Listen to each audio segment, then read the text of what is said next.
Étude biblique du jour. Matthieu 1 verset 8. Thème: leadership, héritage spirituel et responsabilité générationnelle. Asa engendra Josaphat, Josaphat engendra Joram, Joram engendra Osias. 1. Contexte historique. L'Évangile selon Matthieu présente la lignée royale qui mène au Messie. Ce verset mentionne 4 rois de Juda: Asa, Josaphat, Joram et Osias. Certains ont initié des réformes spirituelles. D'autres ont introduit des compromis. Osias, par exemple, commença bien, mais termina dans l'orgueil. Matthieu montre que la lignée messianique traverse des règnes marqués par la fidélité et par l'échec. 2. Lecture sociopolitique du texte. Chaque roi représente un modèle de leadership. Asa, réforme et retour à Dieu. Josaphat, recherche de Dieu, mais alliance discutable. Joram, dérive morale et influence négative. Osias, prospérité suivie d'orgueil. Le texte révèle que le pouvoir peut produire la réforme, que le pouvoir peut engendrer la corruption et que la prospérité peut enfanter l'arrogance. Le leadership laisse toujours une trace générationnelle. 3. Implication pour les leaders politiques. Le verset rappelle que chaque mandat influence les générations suivantes, que les décisions actuelles façonnent l'avenir national et qu'une réforme mal consolidée peut être annulée par le successeur. Un dirigeant ne gouverne jamais seul. Il construit ou affaiblit l'héritage collectif. 4. Implication pour les leaders religieux.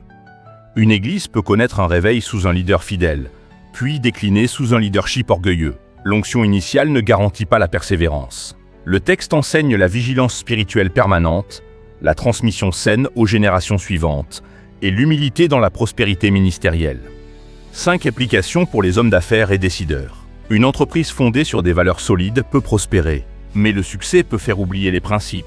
L'expansion peut diluer l'éthique et l'autorité peut créer un sentiment d'invincibilité.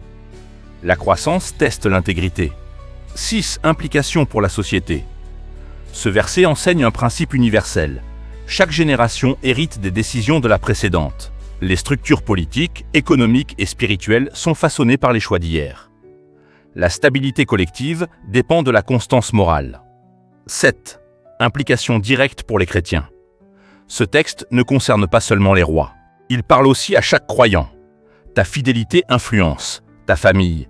Ton caractère impacte tes enfants. Ton exemple façonne ton entourage.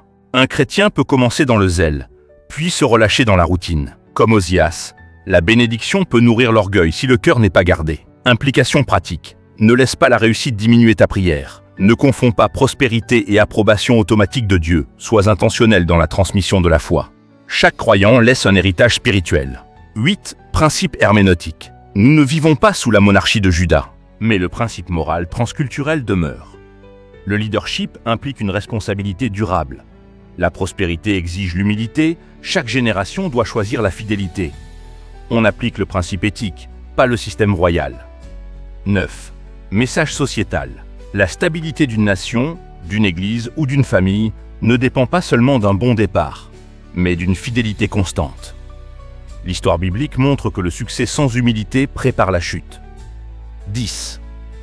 Conclusion prophétique. Dieu accomplit son plan à travers des générations imparfaites, mais il ne banalise pas l'orgueil. Il ne valide pas l'instabilité morale. Il ne cautionne pas le relâchement spirituel.